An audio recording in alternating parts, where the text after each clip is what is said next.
Hello and welcome at Book Lovers Companion. My name is Edith, and again the chattering teacup is under the weather.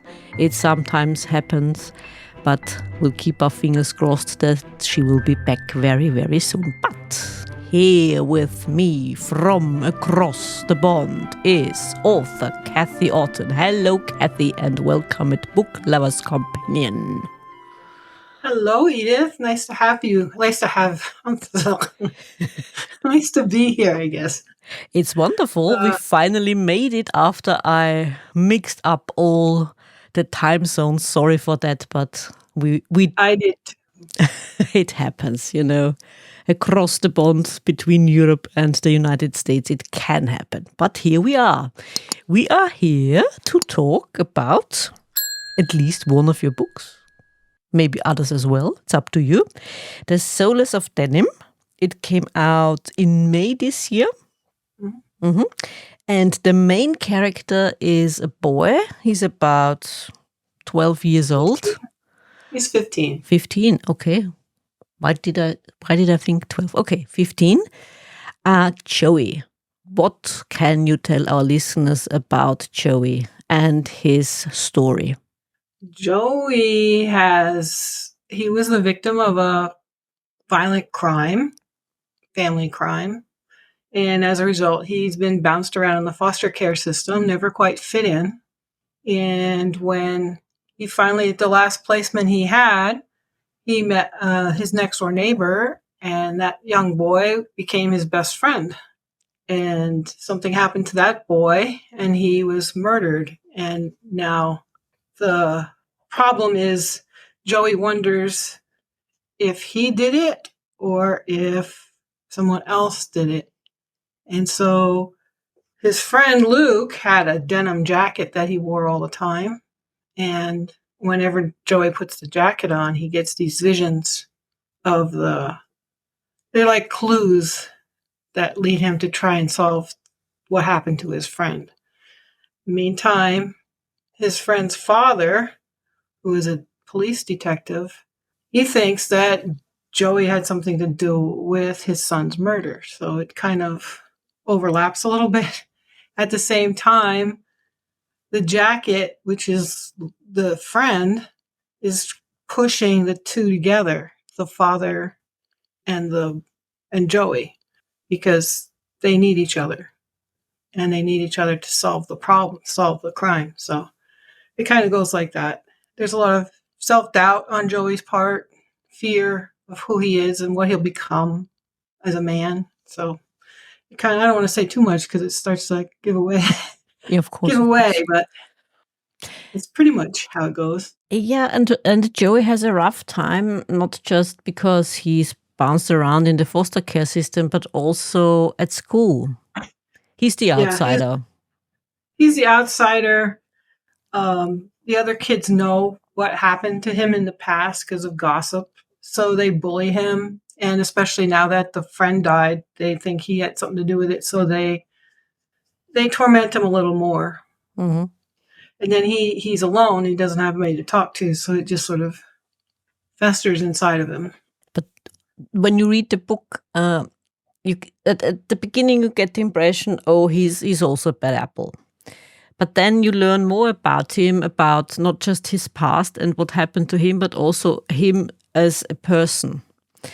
And his interaction, for example, with the other kids in the foster family is really nice. Yeah, he cares about the other kids. He doesn't like to show it. Yeah. He's not too keen on the adults, which of course is understandable. And he doesn't trust them, and they are, well, at least in his eyes, his foster father, he is a bit, let's say he's a penny pincher, probably because they don't have that much money either. And this rural, I suppose it's more a rural background where he lives and where he's staying at the moment. We learn also again in the book that there is a lot going on in the background of this community. Well, I suppose it's a small town, which is something I'm familiar with, small farm town. So I know how people talk about you behind your back and stuff. So that kind of is what's going on. There's also some kids that are doing some bad things that are related to another crime, and Joey has gotten pulled into that too as an accidental. Accidentally got pulled into that when he overheard a conversation between the neighbor kids up the road who have gotten involved in this other crime. So it's all kind of weaves together. And may I ask, Kathy, where did the idea for this book come from? I mean, it's a book for teenagers, for young adults. Where did Joey, where did his character and the idea for the book come from? Well, it's weird because I don't usually get ideas for the plot. I usually I see characters in my head sometimes, and then I have to kind of like, who are you? Kind of questions. Where did you come from? What's your story? And kind of like mull that over until it starts to fall into place. And I had seen this picture a long time ago of a kid. It was just like a sketch of him walking away in a snowstorm, just like hunched over with his hands in his pockets. And that's kind of the vision that I saw as Joey walks the railroad tracks a lot. That aloneness of it, there's no destination was sort of symbolic of him, the wandering. So that between that picture and some other things that sort of popped into my head about the jacket, I thought, wouldn't it be cool if blah, blah, blah. And then I kind of like wove it together. And then a friend of mine had an idea once for a story that we talked about a long time ago. He said, what if, I have two boys and one of them is accused of murdering his friend? And I'm like, I wonder if I can do something with that. And it sort of sat there on the back burner for years. And then somehow it all mushed together. That image that I had, this character of Joey, and that idea of what would happen if a friend was killed, what would happen. And then I thought, well, what if the friend was trying to help his father heal? So he pushed the two characters together. So how am I going to do that? So it's like the jacket, because the jacket actually belonged to his father, the dead boy's father.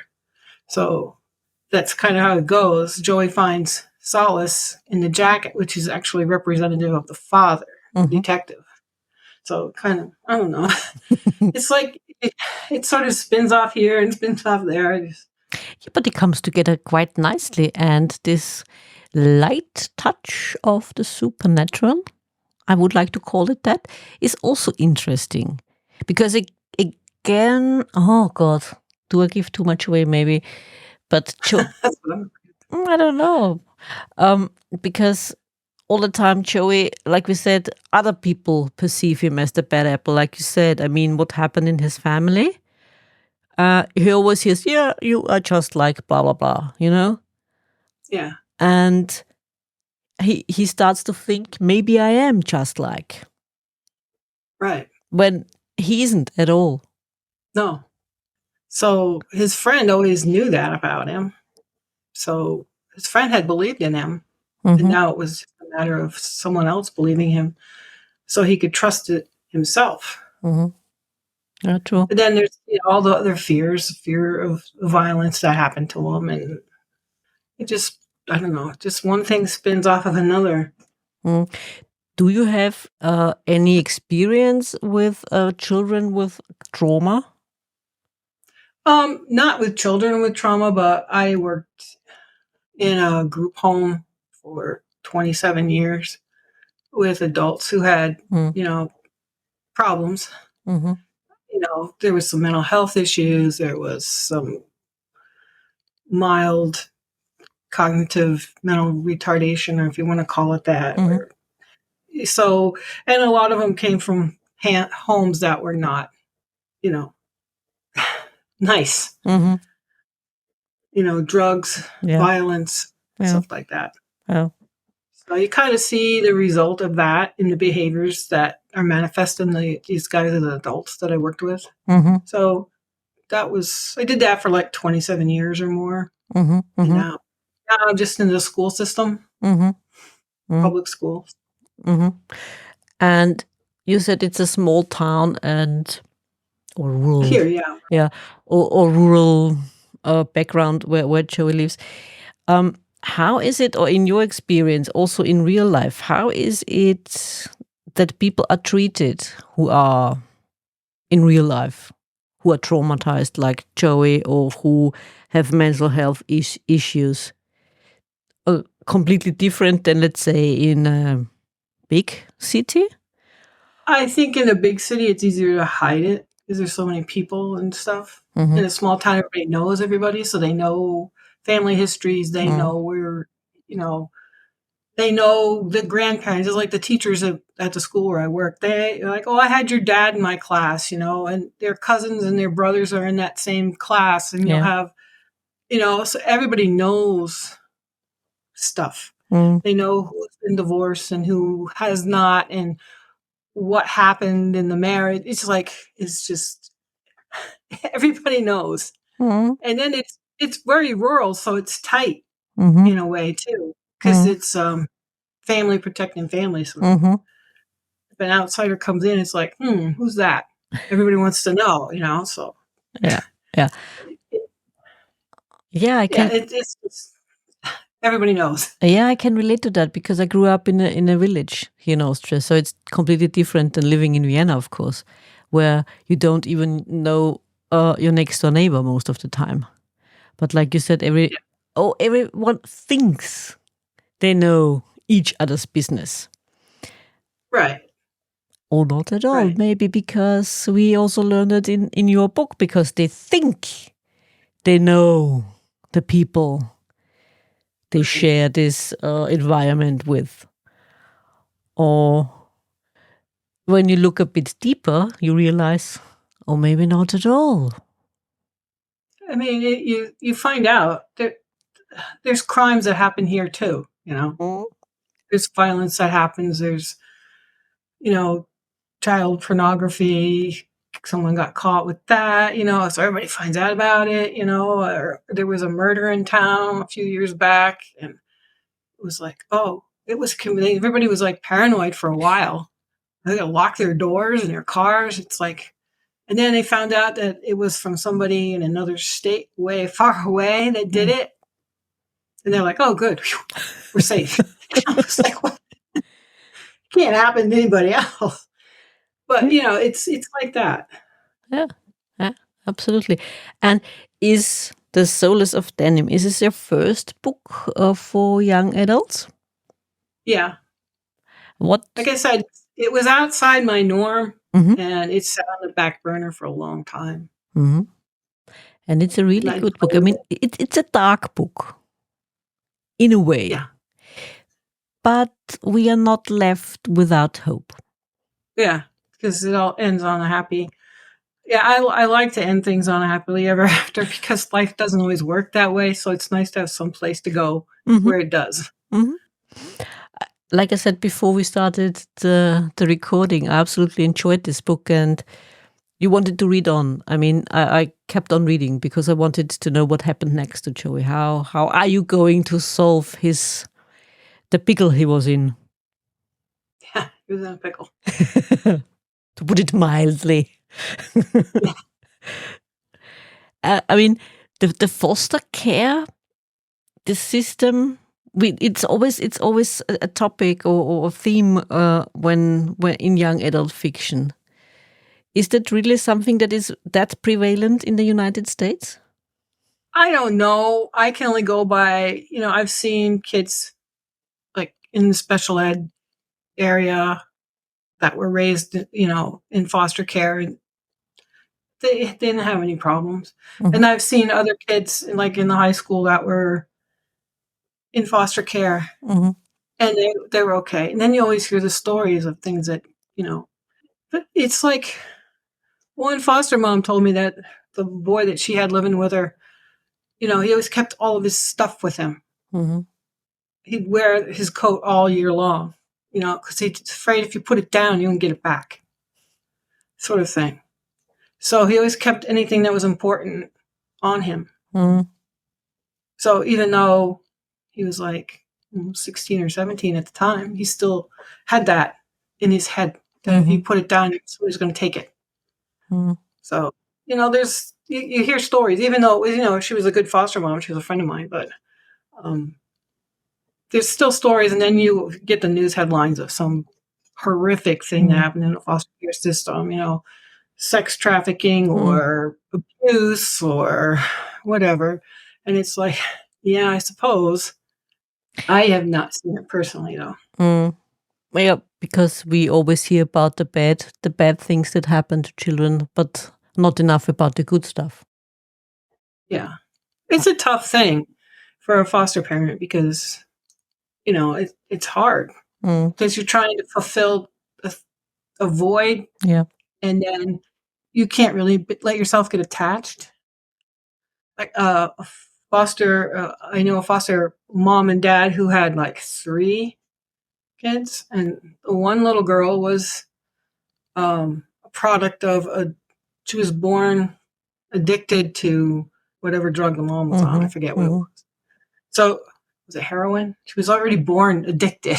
And then the mom gets cleaned up, and then the system takes her out of the foster care and puts her back with the mom again. So it's like, okay, this is not going to be good. Yeah. So there's still some holes in the system, but I don't know how to fix it, and it's out of my wheelhouse. I think nobody knows how to fix it. And your book, I mean, the perspective we get as a reader, you didn't write it in first person. Was it ever an idea for you to make it even more intimate for the reader? Not really, mostly because I always write in third person, third person past. I just wanted to keep everything in his point of view. So I know it's really popular right now to write first person for a young adult. I'm not that comfortable with it. It's just easier. It just flows faster and easier if it's in third person. I don't know. It's because I always read books in third person most of the time, not all the time. And writing about this hard stuff in your book, did you think about what you could put in and how much description you could put in? Yeah, I have to be careful, you want to rein it in a little bit. You want to show it without showing it. Yeah. So I kind of did a flashback, little bits. Instead of immersing somebody in a whole terrible thing, it was like little bits of flashback. So it wasn't like we were there when it happened, but we saw bits of things. So that's kind of how I did it. And I didn't want to get too graphic, but I wanted to keep it realistic. So it was kind of a balancing thing. Compared to writing for adults, what would you say was the greatest challenge? Oh, well, I don't usually write dark, so that was a challenge. Because usually I write romance. It's usually on the lighter side. So, yeah. And like I said, it was hard not to get too graphic like you would for an adult book. So I was kind of worried about, the violence aspect. But then I think I'm in high school all the time, and I see what these kids. I don't think it's totally out of their wheelhouse as far as what they watch on TV and what they show each other on their phones. But at the same time, there's a responsibility not to get too crazy with it. Did you get sucked into the dark? Well, it's like one of those things you're always mulling it over. And I don't want to get too dark because I don't really like that. So like if I watch a movie and it's too dark, I don't watch it. Oh, okay. Yeah, okay. You're more on the, like you said, on the light side. And you said romance and historical fiction is more your writing style. Right. But this case, the character took over and he just wouldn't let, that's why it sat for years, and I'd peck away at it and then put it back, And so it took a long time to write this because I was doing other things at the same time. Oh, so he didn't go away. He was always there in the back of your mind. So even though it was out of my wheelhouse as far as comfort zone, it was something that needed to get written. Yeah. Yeah. And did he look you over the shoulder when you wrote his story? I don't know. It's just sometimes you write something and you're like, that really wasn't where I planned to go with it. And you look at it and it's like, yeah, that's right. That's what he would say. That's what he would do. It's like sometimes I write dialogue or something and it would be my point of view. Mm-hmm. And then I look at it and it's like, no, he wouldn't say that. He avoids. He doesn't confront. He'll keep his mouth shut before he'll talk to anybody. So it's like, no, I have to go back, delete. So it was kind of hard sometimes, the overshadowing of the author to the character. Mm-hmm. I guess that's common for a lot of writers, no matter what character you're writing. Mm. And do you think you will write another young adult fiction? I don't know how. I have an idea for a sequel for that book. An idea, like this little germ of an idea. But I'd want to keep the jacket and I'd want to keep Luke. So that character would need a goal, and I can't figure out what would. He seemed to have gone happy on the end of that book. He resolved his own issue, and he got to be with his mother, and so it was like his issue was resolved. But if I wrote another book, he would need to be in it, and I can't figure out how. So it's sitting there on the back burner in my brain. Mm-hmm. Well, let it simmer. It might come. It might come. Yeah, it might come. It might not. And if it doesn't, it doesn't. It's like. And what can you tell me and our listeners about this other part of you as a writer, especially the historic romance? That seems to be the genre that I like the most. Mm-hmm. Why is that? I don't know. I just like when my kids were little, we only had one channel on TV, and so when the babies were born and I would be feeding them in the middle of the night, I would pick up these Harlequin romances at the checkout at the grocery store. They were really thin little books. It would take me like 2 hours to read them. And I thought, I can do this. And they were nice, happy stories. And life, like I said, life isn't always happy, and it's nice to escape into something where it's going to work out. Mm-hmm. So I've always liked history. Mm-hmm. My mom collected antiques. She loved old things. Everything in our house had a story attached to it as to where it came from. Mm-hmm. And my dad loved Westerns. So when I was in school and learning history, I liked history. And I did really well in history because it made sense. I don't know. I liked it. I liked going into the past and wondering how people would handle modern things back then. It's like I wrote a book, my second novel, Lost Hearts, and the hero was a victim he was wounded during the Civil War, and he carried a lot of post-traumatic stress disorder, but it wasn't defined. Yep. And the heroine in that book was dyslexic. Mm-hmm. And so there was nothing so here you have these two people together in this crazy lawman scenario. And, he's got all this PTSD and he's an alcoholic, and she can't keep nothing straight in her head because everything turns around backwards. She gets lost. And so she's clung to this life that she hates because she's afraid to leave because she gets lost.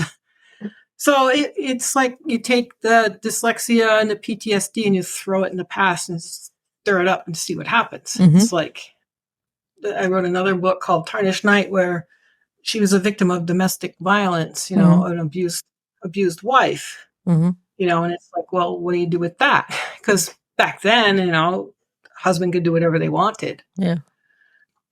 So it's like I like to play with stuff like that a little bit, throw it in the past, and see what turns up. I don't know. And since you said your father liked Western and you liked history in general, do you have a favorite time period?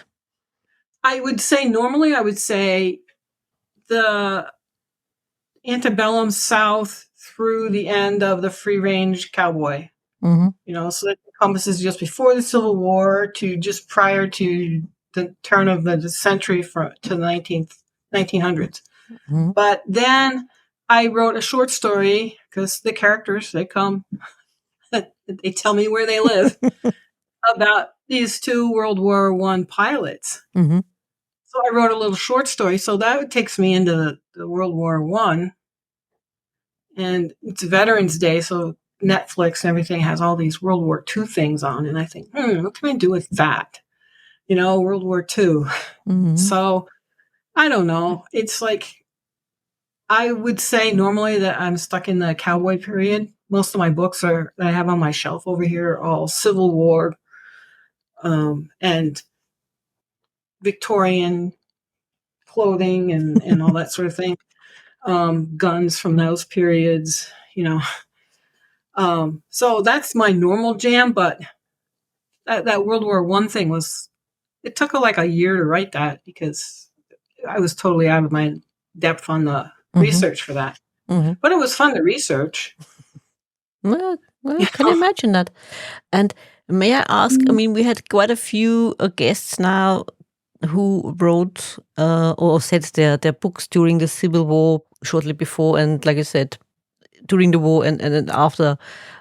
What is it about that time period that is so fascinating to a lot of authors and also to so many readers? I mean, I mostly find also the Victorian era incredibly fascinating because in my point of view, because of the changes that happened in that time. Yeah, there's a difference between Victorian period in Europe and the Victorian period here. Yeah. And then you have like the Old West Victorian period and the East Coast. Mm-hmm. You have a lot more. It was a little bit more refined than it was out west, but it was still the same period and it's still the same societal expectations of people. Mm-hmm. But the Civil War, I think, fascinated because it took a country and divided it temporarily, and it pitted brother against brother.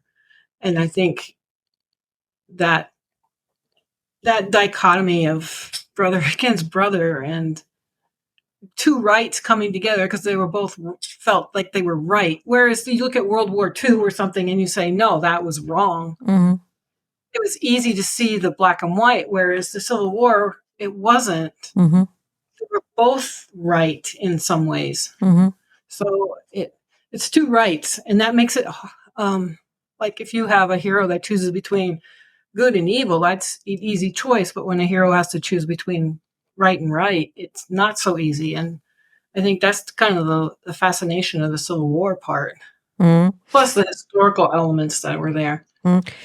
Do you think that in the last few years there is even more interest in this certain period because of what is going on in the United States? It might be, but I think some of it is cyclic.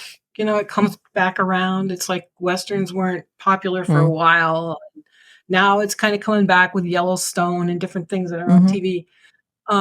So I think it kind of goes in cycles.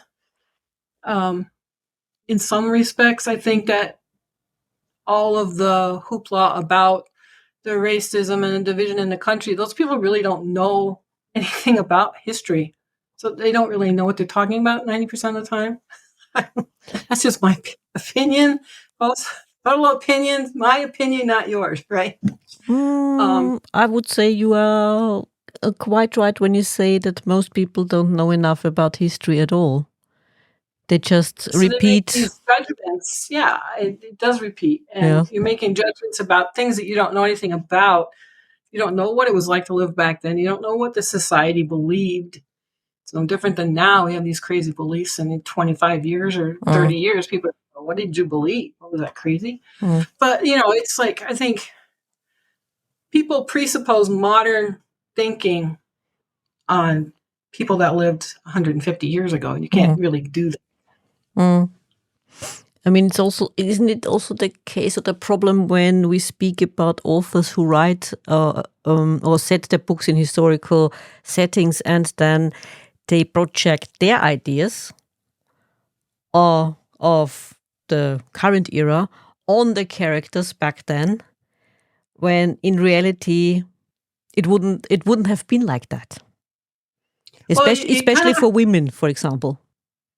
It's tricky because, like, if you write romance, your main reader is a woman who, a modern woman, is probably single or married, but they have a job and they are confident in who they are most of the time, so they don't want to read a story about it has to be believable, but it has to be relevant to the modern woman. It's like, if you're going to take, like, if you were writing a medieval, it wouldn't be uncommon for a 14 or 13-year-old girl to marry a guy who was 30 years old. True, and in some parts of the world it is still. So if you're going to do that and you're going to relate it to the modern reader, you can't have that happen. So you have to make it believable.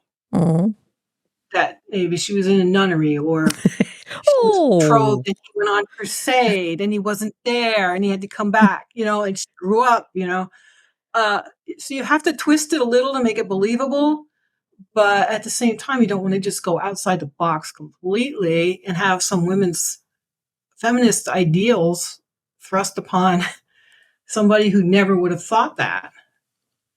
Yeah, exactly. So it's a balance. Yeah. And if you're going to do that, it has to be believable. It has to be something that your character discovers about themselves. A little tiny aspect, not the whole thing. And like you just said, it has to be believable and it has to be plausible. Does that also mean that sometimes authors do not invest enough research in their time period they like to write in? Yeah, I think that's possible. I don't, you always find something, a glitch or something, that even when you do your research, sometimes you miss something.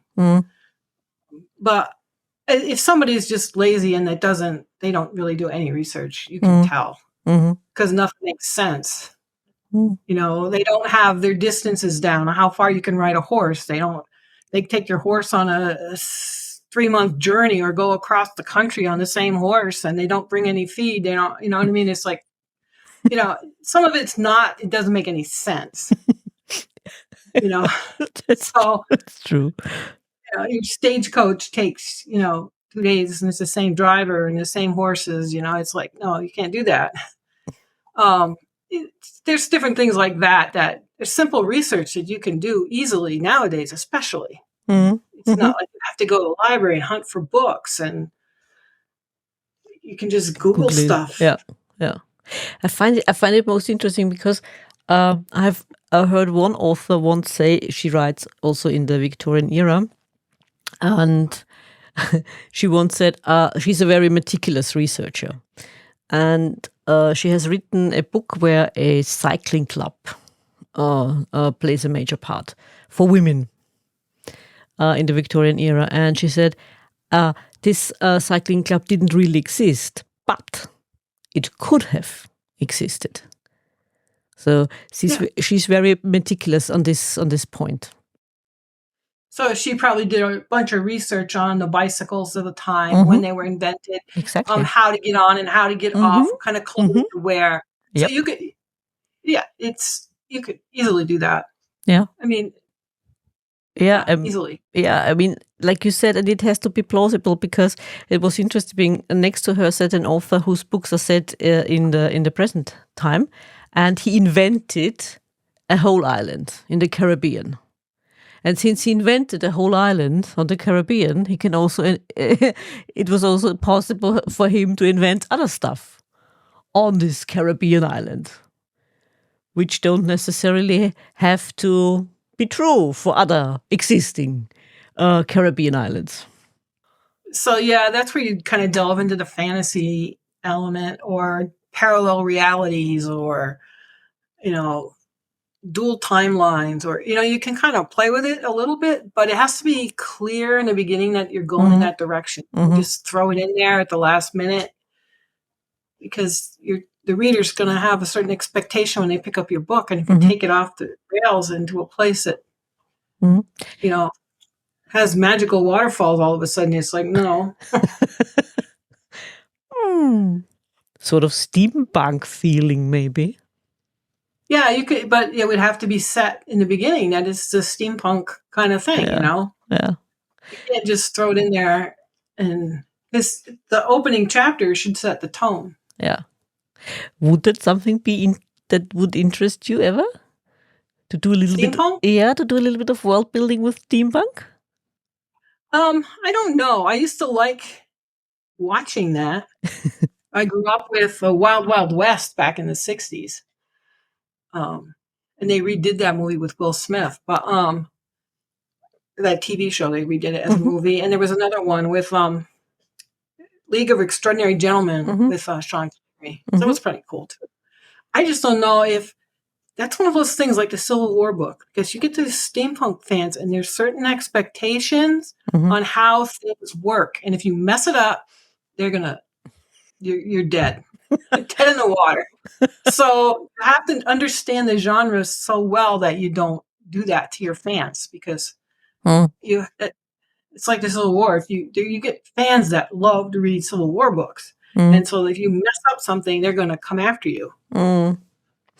Do you think same with medieval? I think there's some people are really diehard medieval fans. Yeah, I think so too. Do you think that people who are that interested in books that are set in the past are nerdier than others?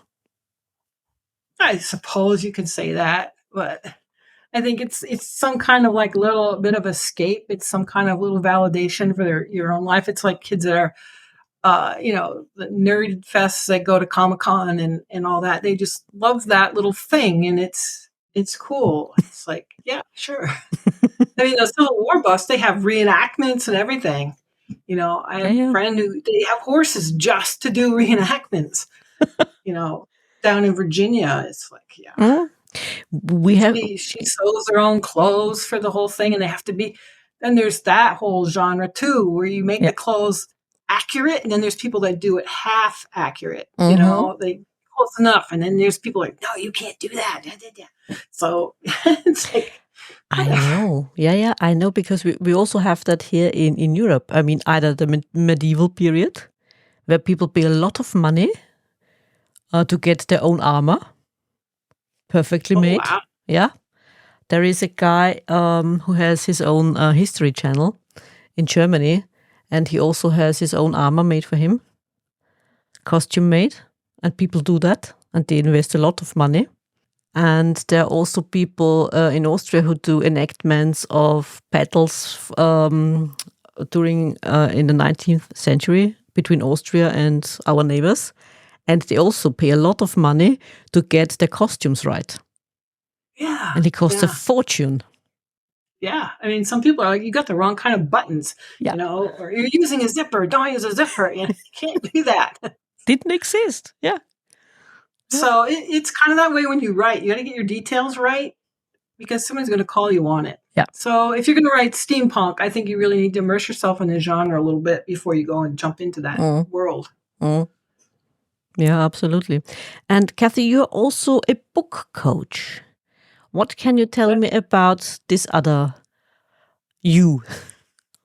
It was like, as a writer, people start coming to you and they say, can you read my story? What do you think of this? Or, so you start doing that. And then people will say, well, we're doing this little conference, this mini conference. Can you do a, 40-minute talk on some aspect of writing? So that sort of evolved into, now I do, online workshops for different places. I do some in-person workshops. And so that just brings more people to say, what do you think about this? Can you read my manuscript? Can you tell me where I'm going off the rails? What do you think about this? How can I fix it? So as I was heading into retirement, I'm thinking, what am I going to do as an older adult, a senior? So I'm like, okay. So I found through Jane Friedman's newsletter. I don't know if you're familiar with Jane Friedman. No. Um, she was she used to work for Writer's Digest. She's like an expert of all experts in the field of publishing and stuff like that. So she knows agents. She knows how to develop websites, how to develop your own podcast, how to develop. It's like she does so much for writers, and she has Electric Speed newsletter. Anyway, so in that there was a little ad that said, "Read books and get paid." So I clicked on it, and it went to a website for Author Accelerator, and they were teaching people how to become a book coach. Okay. So I thought, well, I read it, and then there was a lot of videos to watch, and it's like, what do you think? Do you think this is for you? And that sort of thing.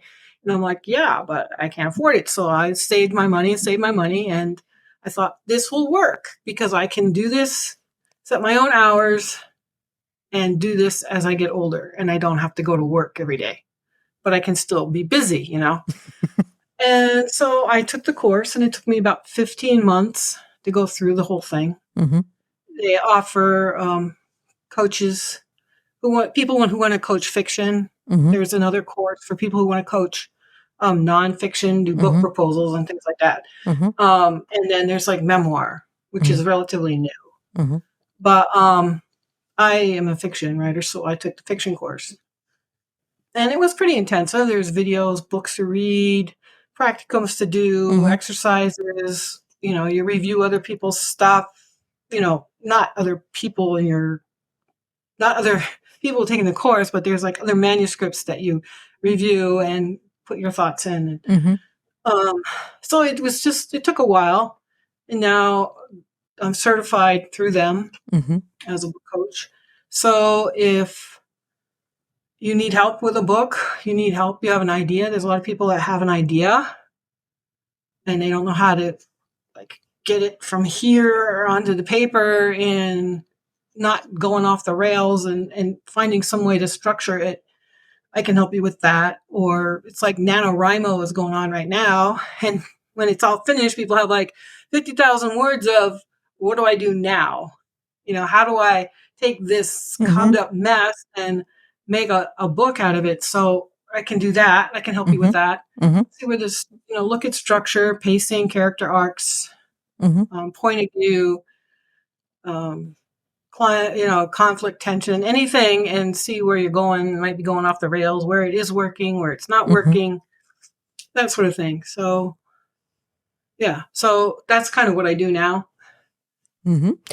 Which, a little bit on the side. Yeah, which also brings me to the important question. What would be your advice then for any other aspiring author out there? A long time ago, we had a speaker at one of our critique meetings, Chuck Sambucino, who he's an author and he's another professional. He used to be an editor for Writer's Digest magazine and stuff. Somebody asked him, well, what's your advice for the rest of us, because you're so successful? He goes, put down the remote. You can always take an hour here, 15 minutes there. Just sit yourself down and do it. It's work. It's not going. You can't wait for the muse to inspire you and wait for the words to flow. Sometimes it's just hammering it out, crap.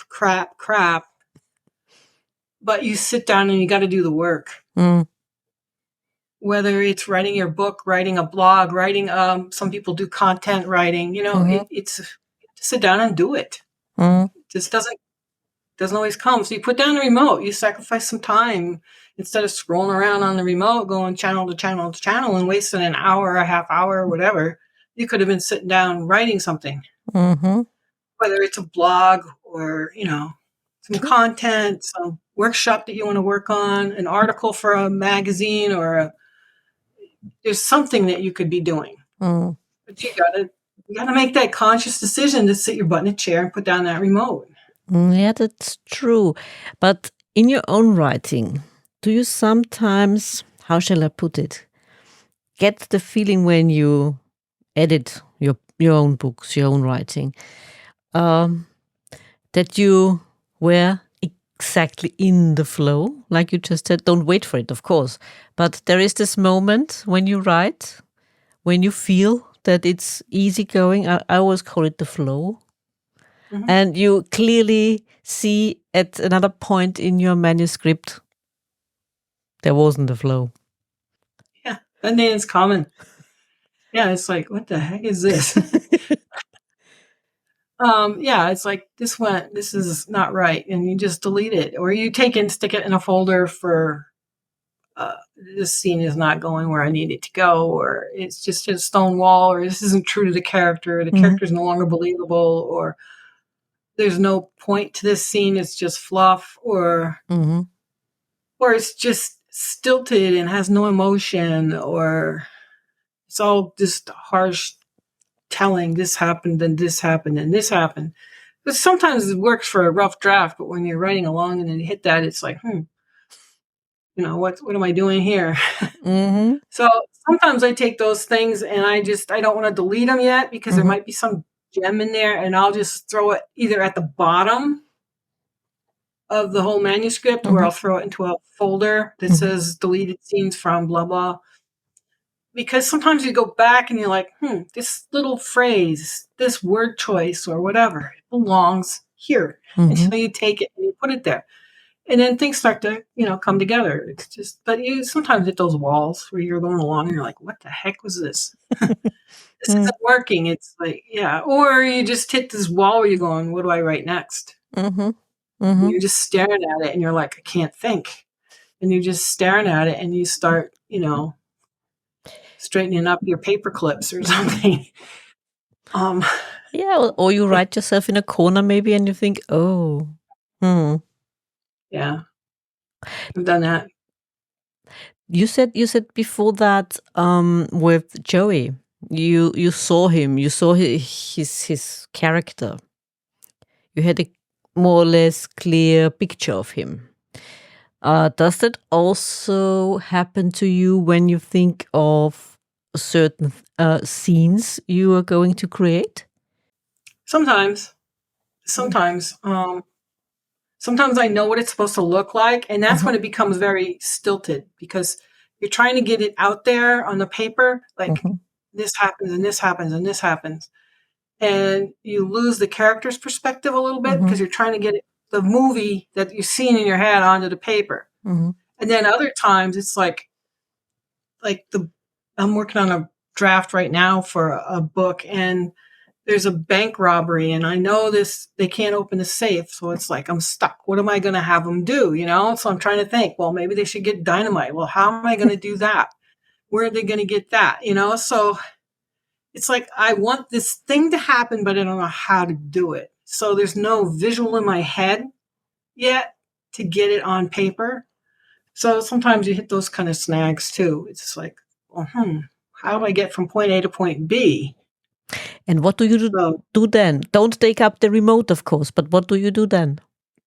Rearrange paper clips.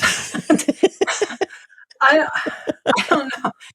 It's just one of those things, is like, sometimes I'll skip ahead and leave it out. Just leave a hole and write some other part of it, go right there. Or sometimes you can go back to when things were working and try to move forward again.